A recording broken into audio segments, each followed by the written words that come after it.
Hello and welcome everyone to yet another episode of Mandatory Topic X. As always, my name is Ken Davis, and joining me today is the illustrious Tim Trin. Be sure to visit our website, mandatorytopic.com, and send us an email at mandatorytopic@gmail.com. Today we're going to be talking about the Cowboy Bebop movie, Knocking on Heaven's Door, from 2001. As a added promotional note for the show, we haven't been pushing it, but we are also available on Stitcher, so if any of you listeners out there prefer that for your podcasts, can use that service. We are on there as well. Alright, so yes, we did watch the Cowboy Bebop movie. It was directed by Shinichiro Watanabe. Why do I have trouble pronouncing that? It came out in 2001, and of course, this guy, we've mentioned him before, he's a pretty famous director. He's worked on the likes of, like, Samurai Champloo, Kids on the Slope, Space Dandy, to name some rather well-known examples. Interestingly enough, there were two guest directors for this movie, because Watanabe basically didn't have enough time to do everything himself, which is kind of weird to me because the guest directors did like really short animation segments. So I don't know how he could have had time for the entire rest of the movie and not had enough time to do those segments, but whatever. Yeah. So to cover those, we got Hiroyuki Okiura. He did the opening sort of music video for this movie. Incidentally, he directed Black Magic M66. We have reviewed that previously. Holy crap, I totally missed that. Good catch. So that was cool. He actually has done a lot of work on various things, but most of them I did not even recognize. So the second guest director was a guy named Tensai Okamura, which apparently has done a lot of work. Now in the movie, there's a scene in the movie where Jet, which is one of the Cowboy Bebop characters, and like this police guy who's his friend, they're watching like this old style Western. Well, he directed the animation for the Western, so it was like a movie within a movie. Anyway, this guy worked on Bebop, the show, Evangelion, Wolf's Rain, Samurai Champloo, Soul Eater, and he directed a Naruto movie called Clash in the Land of Snow. I saw that. I saw that actually a long time ago, which is kind of weird because I haven't seen any of the other ones. I don't really remember much about it other than they had like these trains, like kunai machine guns, and I'm like, it's kind of cool. Yeah, I've seen like 2 Naruto movies. They're not very good. Continue. Well, the bit when he's like in the prison and he like pulls the file out of his shoe and that's how he gets out. I thought that was kind of cool. But other than that, yeah, we can continue.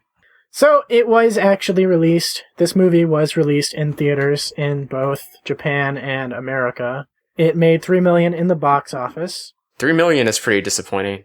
Yeah, I don't know. If a Cowboy Bebop movie were to be released today, do you think you would make a lot more than $3 million? Well, the thing is, I can't like take the temperature of the broader anime community because there have been a number of people that I've run into, people, at the college who they're kind of into anime and stuff like that. So sometimes we get into small talk and I mention Cowboy Bebop because it's one of my favorite shows. I get blank stares surprisingly often, which doesn't make any sense because it was on frickin' Adult Swim. It's not very obscure, but it seems like a lot of people either weren't into it or haven't heard of it. It's surprising to me that people haven't heard of it. In fact, I find that hard to believe that anyone would consider themselves to be into anime and not even know what Cowboy Bebop is. Yeah, I mean, that might be going too far. I'm just saying that, in my general experience, it seems like it's not watched as much as it should be. And I'm biased, obviously, because I think it's a great show. Even then, you would think that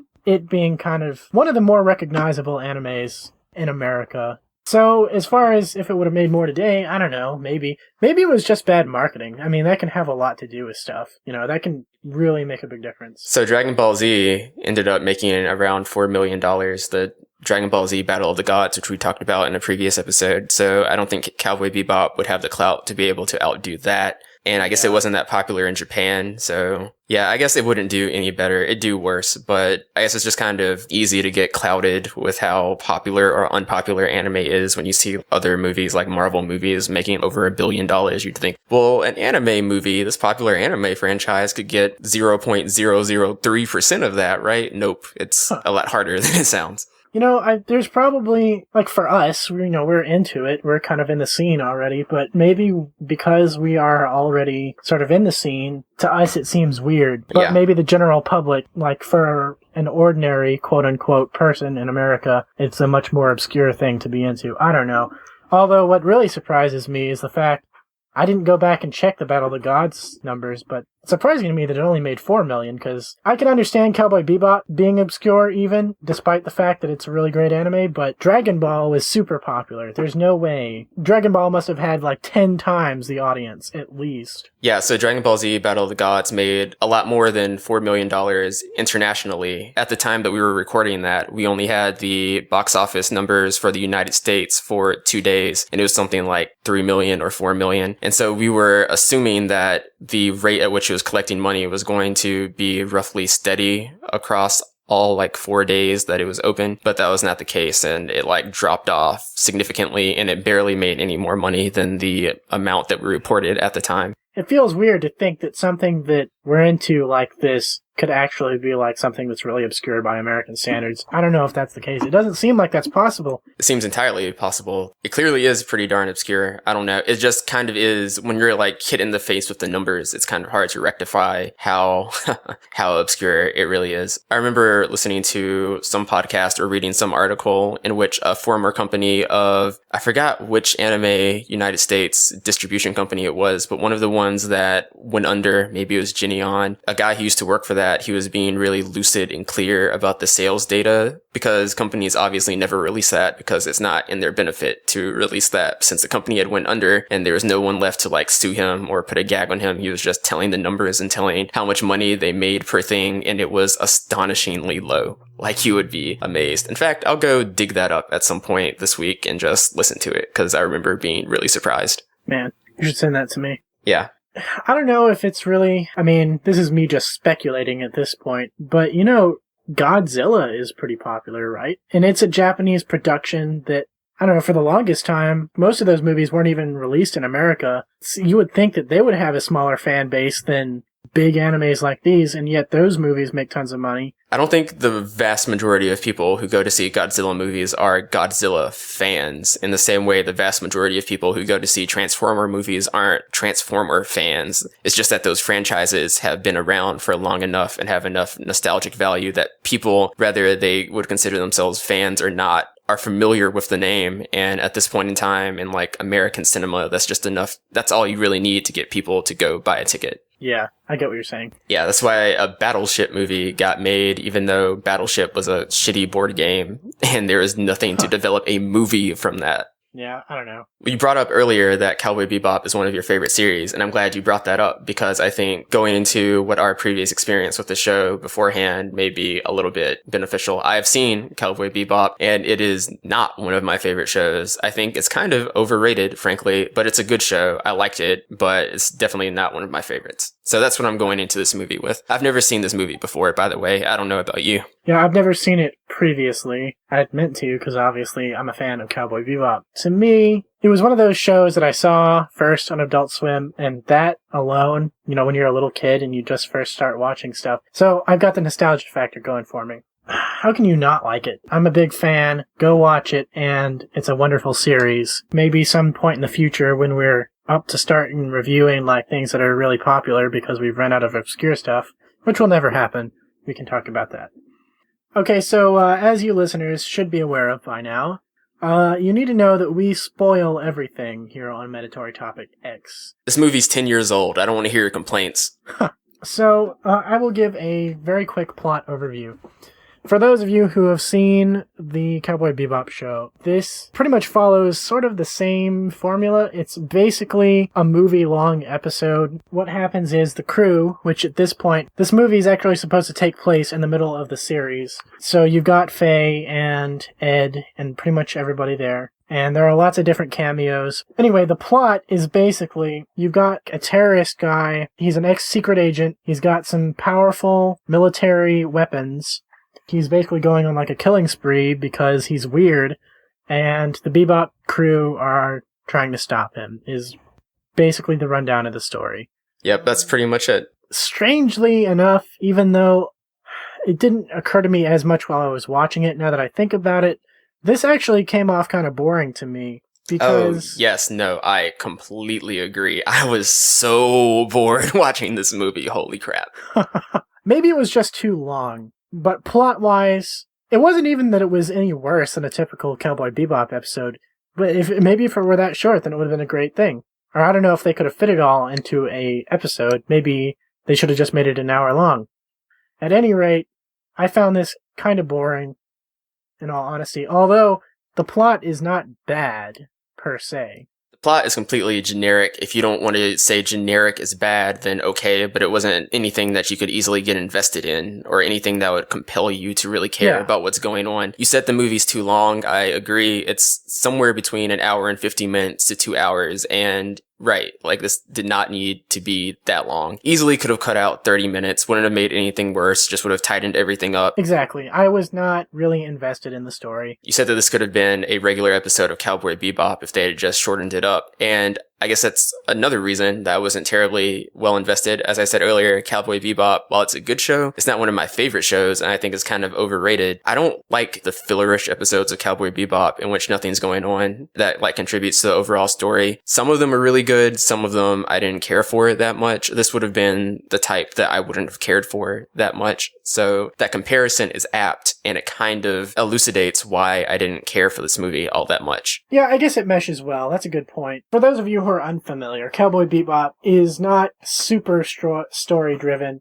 There is an underlying plot, but really, there are only a couple of episodes that actually deal directly with it. Most of the episodes are just Spike and the crew going off and having these cool bounty hunter adventures. Now, like Kendall said, some people are going to be put off by that. I think that's really great because while you're not following like a very, I guess, structured, very linear plot a lot of the time, you get to go and be in all these sort of crazy situations that you would never get to see if you were necessarily following a strict storyline. So I think that it really is going to depend on your taste, but for me, I liked it. I did think that the animation was really good, and I guess all anime movie animation is good. That's absolutely not true, but yes, this was animated well. I mean, but it seemed to me animated really well, as far as I was concerned. They had a lot of really cool angles. The presentation was nice. The creators of the movie explicitly go into, when they were asked about it, they sort of try to give their thought process, and they really tried to mesh. I mean, okay, to an extent, every movie has to mesh things like music and atmosphere and, emotions and expression and all that crap. That's just natural part of it. But they were going out of their way proactively to sort of tie everything together with a nice artistic bow. The presentation, sort of the placement of the music and everything else, it was all working together. And the sad part is, although I realized that they were doing that, and you can tell, I mean, it's, as far as like art is considered, I think it's probably better among some of the anime movies I've seen. It was bad. I couldn't get invested. It was kind of like with Kyoso Giga, where the world that they create is really awesome and interesting. Not quite as good as Kyoso Giga, because that world was just amazing and like super fanciful.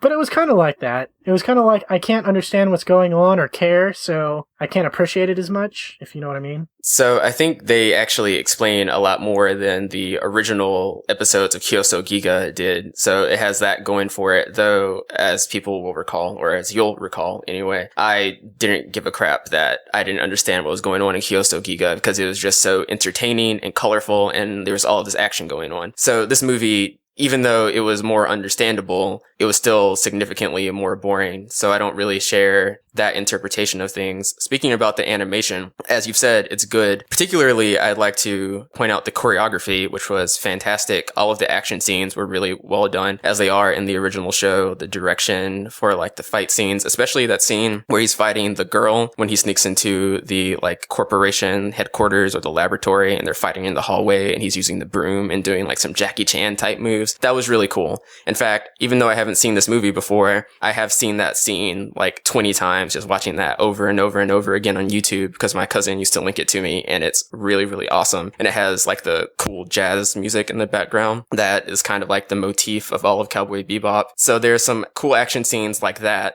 But even though they're there, and there are a good number of them, even they couldn't really save me from the boredom that I was experiencing. Yeah, I mean, even if they're there, the action is cool, but you're still not invested. Although that scene is a good example of the attention to detail. When he's like running through the hallways, knocking stuff over, everything sort of seemed a whole lot more lifelike to me. And I don't mean lifelike like the animation was in a realistic style. I just mean that, gave attention to the background. There were people walking around. There was stuff falling over, which sounds kind of mundane when I describe it like that, but if you see it, it's a little bit different. It seems like a lot of the time in anime, stuff like that is cut because it's expensive to do extra animations, but they didn't, or at least they didn't cut it as much of it in this. And really, in general, I think the backgrounds and that sort of thing really went pretty well with this anime, or this movie, rather. Yeah, I'd agree with that. Probably should have mentioned this before, but I watched the English version. Yeah, as did I. Which I was accustomed to. The English dub for Cowboy Bebop, in my opinion, is pretty good, so I wouldn't get too upset about that if you were someone who was just going into it fresh. I dare say I prefer the English version to the Japanese version. Yeah. Got that Stephen Blum,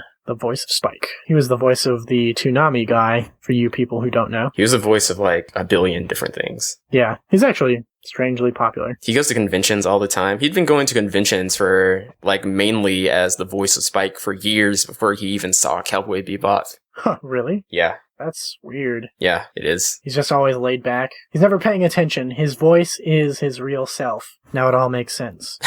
No, but I listened to some interview with him and he said that, yeah, I don't listen to the things I work on. It took me like 10 years to watch Cowboy Bebop. I'm like exaggerating the number of years, but yeah, it took him years. That's crazy. I can't even imagine doing that. I don't know, whatever. I guess if he just wants to be laid back like that, whatever. Alright, so going back to, I guess, the general... It's been compared to other movies like Akira and Spirited Away and etc. And I'm not trying to bash it or anything, because I know they put a lot of work into it, but I don't really think that it's like that. And I'm not saying Akira is a good movie, or even Spirited Away. I actually found Spirited Away kind of super overrated. And Akira actually isn't even that good. It's confusing. The animation's great. I still don't think this movie is in that caliber, in that league of anime movie, just because it's not as either captivating in Spirited Away's case or exciting in Akira's case. I agree.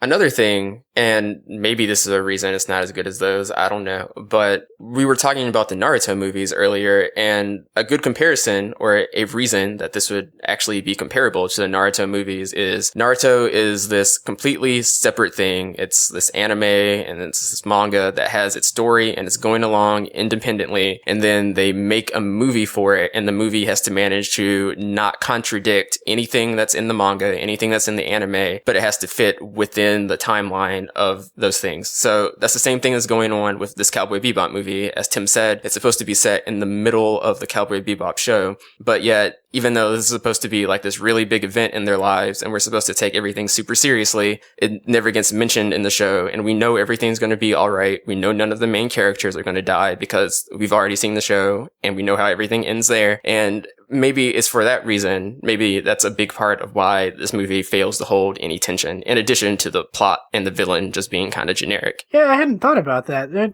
Yeah, maybe if you have not seen Cowboy Bebop and don't know where it goes, maybe this movie would actually be kind of good, because from your perspective, I don't know, maybe you would be more invested. That's an interesting thought. But even though I'm a big Cowboy Bebop fan, I would probably prefer something like Space Adventure Cobra to this, which was surprising to me, but I think it's actually kind of true. We have reviewed that in the past, listeners, if you haven't heard it. I'm going to go ahead and say, throw down the gauntlet here. I was more entertained by the Cheetah Girls 2. Deal with it. Huh. Man, how can you say that?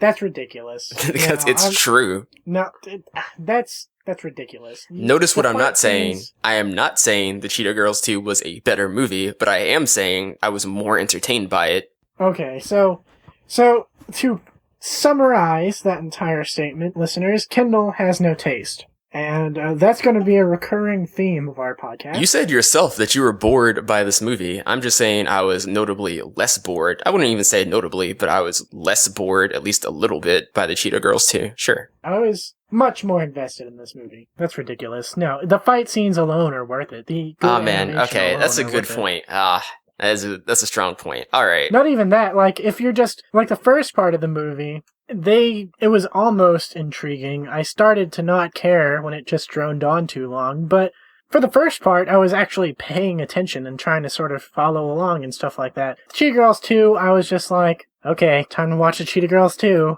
I know I'm just going to make fun of it. And I ended up obviously saying that it wasn't that bad, but there's just no way that that was better. Okay, alright, you didn't say that it was not more entertaining than this. To each their own, I guess. I mean, remember that freaking spaceship scene? Spike is flying around. They got like these fighter jets coming after him. That was cool. I remember watching that, and I explicitly remember thinking, man, this is really cool, as I was yawning. I was actually yawning. I didn't care. Like, it was very fun to watch. It was very well done, but I was not invested in the movie. Yeah, that's kind of weird, isn't it?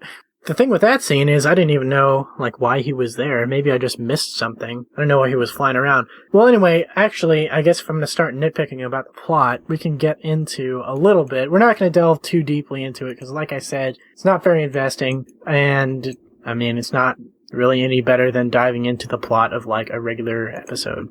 But anyway, we got the sort of main villain of the movie is this guy named Vincent. He's like this ex-special forces guy who used to be a test subject basically for military weapons. They were developing these nanobots basically to kill people like a virus. It's basically what they were doing. So he's really bitter throughout the movie, and he's acting like a terrorist, and I couldn't figure out why. Talks about his tragic past, but he never actually explains why he's like killing a bunch of people in public, or why he feels like it's necessary to kill everybody on Mars. Yeah, I didn't get that. Dude, why don't you just kill yourself if you're in so much pain? Why are you taking everybody with you? It didn't even seem like he was particularly evil. It just seemed like, for whatever reason, he just had to do it because the plot demands it. Yeah, he didn't feel like he had a good motivation. Maybe there was one, and I just wasn't paying enough attention, but I doubt it. Yeah, so, I don't know. Villain had strange motivations. Also, another point that I thought was really weird, or probably more just scientifically implausible, is, so, the villain, at the end of the movie, there's like this big parade for Halloween, because apparently people in the future on Mars just really freaking love Halloween. And so there's like this massive celebration in the streets. And so his plan is to disseminate these nanobots, and they'll spread through the crowd, and eventually they'll just wipe out the entire planet. And this is a good way to do it, because there'll be tons of people there. So, obviously, Spike and the crew get wise to his plan, and they track down a vaccine for nanobots, which I don't even know if that's proper terminology, but whatever, we can just slide past that. So their plan to save all these people is to fly airplanes over the crowds and spray the vaccine. And then, because they're on Mars, and they're living in like these, space-age colonies on Mars, which necessitates climate control and stuff like that, they also make it to where the organization that's in charge of keeping the climate all nice and everything makes it rain. And then in the end, the rationale is, well, the rain carries the vaccine that they spray from the airplanes, and it spreads it around the city, and that's how everyone is saved from the vaccine. That doesn't seem very plausible, because in previous scenes, people are affected by the nanobots as soon as it's released. Just like that. They start coughing, they start basically dying almost as soon as it's released. It doesn't take much to kill people. Some of those people would have had to die. Not all of them could have been exposed to the vaccine quickly enough. But even then, even just skirting past the fact that how could you really absorb a vaccine through like water droplets in like air? Right. In a way that would be sufficient to counter that type of biological weapon. Starting past that, how could they possibly cover such an entire area with just what they had, what amounted to like a couple gallon jugs of the vaccine? So it didn't make any sense. Yeah, that was dumb. I don't know, that might be nitpicking, but... Do you remember how the nanobots worked? I don't know if it was like a lysosomes. That's probably not even a thing. Like, it was an organelle within the cell, and what the nanobots would do is they would destroy it super quickly, and apparently those are essential to life. No, actually, I remember reading something recently, but like the most toxic poison in the world, ricin, works by deactivating ribosomes, and it can deactivate them at like 60,000 per second per molecule of ricin or something like that. And that's how it murders you. That's pretty crazy. Yeah, so this is kind of like that, so there's your weak connection. Basically, what the nanobots did is they, like, deconstructed organelles in the person's cells, and they die. And one of the cool sort of artistic things in this movie is that once the nanobots are inside your body, once they get to your brain, you can like look around and you'll see like these beautiful glowing butterflies. And that was nice. And it just ties into the whole artistic effort there, but... I remember thinking that they spray this vaccine everywhere, and now everyone that has been sprayed with the vaccine is immune to the virus. Okay, but they're still carrying the virus, and so this is still going to be a, like, interstellar incident, and billions of people are going to die. Like, you really didn't solve much of anything here, but okay. Yeah, it wasn't a good ending. The bad science ending. Which, I mean, I guess I can let that slide, whatever. Although, I guess, if I think about it, Cowboy Bebop has had most of their episodes been a little bit more clever than that. Or actually a lot more clever than that. So, yeah, maybe that's another reason why, in the end, wasn't quite so satisfied, because it just didn't hold up to the show. Even if it could have been fit into an episode, still probably would have been a subpar episode at that. Yeah, maybe. But that's just my opinion. I mean, whatever. The Cowboy Bebop movie, it's not horrible. It's not particularly investing. The artwork is very good. The animation is really good. The fight scenes are cool. But if you're like me, you probably won't care that much, and you'll probably be bored. So, I guess if I had to, I'd maybe give it a 3.5 out of 5 or something like that. I was going to say that if you really were a fan of Cowboy Bebop, if you really like Cowboy Bebop, then you'll probably love this movie. But after hearing your response to it, then I guess I can't really say that. I guess this movie is just going to be boring to a lot of people, whether or not you like Cowboy Bebop. I was bored by it. It's not a bad movie. Its greatest sin is just being boring. Outside of being boring, it's pretty good at everything else it does. But I think the worst thing a movie can do is be boring. So, I don't know. I didn't really care for it, but if you like Cowboy Bebop, you're going to watch this anyway. I'm sure pretty much everyone listening to this has probably already seen this movie. Yeah, just take it for that. Yeah, I don't know. Maybe it's just me. Maybe it's just something that me and Kendall are sometimes alike in our tastes. Maybe it's just something we get bored by, but maybe a lot of people out there won't. I can definitely see that they put a lot of work into it. It's just it didn't work on me. A more fun plot, a more upbeat plot that wasn't trying to be so dark and brooding would have been a lot better. Or I like dark and brooding, but then it just needed to be more exciting. Like the villain, again, his motivation, not good.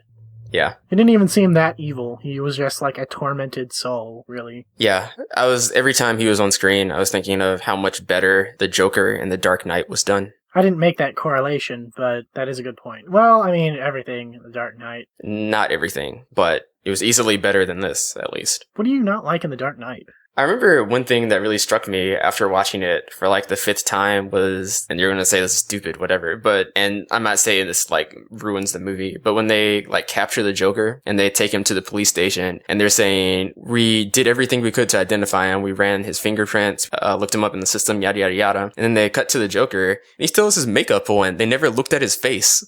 I never thought about that. Yeah, it's ridiculous, right?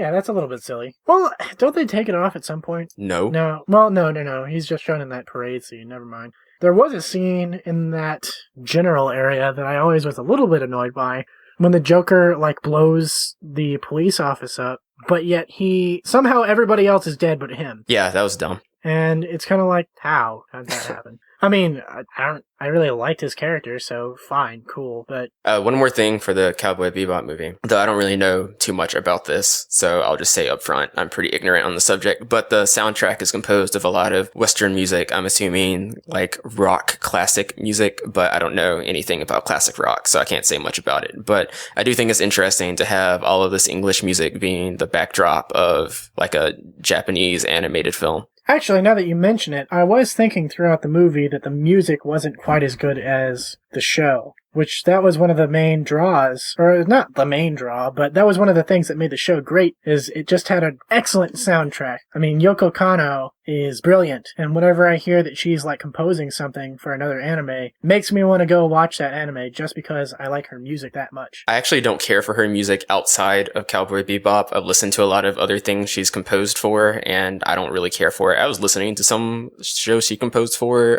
earlier today, one of the OSTs, and I didn't really care for it that much. But yeah, at least the music in Cowboy Bebop itself was excellent. The show is called Cowboy Bebop. It has this bebop motif for the music. It's a lot of jazz and it sounds really nice. And they cut back a lot in that area for this movie and they were using like this classic rock type of motif instead. Yeah, it was weird. Yeah, I don't know what they were thinking. Well, I mean, they were obviously trying to do something weird with it, but to me, I would have preferred if they had just stuck with the show's feel. They didn't have to change it up for the movie. Yeah. Also, I don't know if classic rock is the right way to describe that genre of music. It's a genre of music I don't listen to, but hopefully you get the idea. Man, Kendall's just like spewing caveats all over the place. Because I really don't know anything about music, but... Yeah, you know what's going to happen is this is going to be the one episode that people listen to. They will remember you as the guy who knows nothing about music. Cool. So I guess we're done. See you later, guys. Talk to you later, everyone.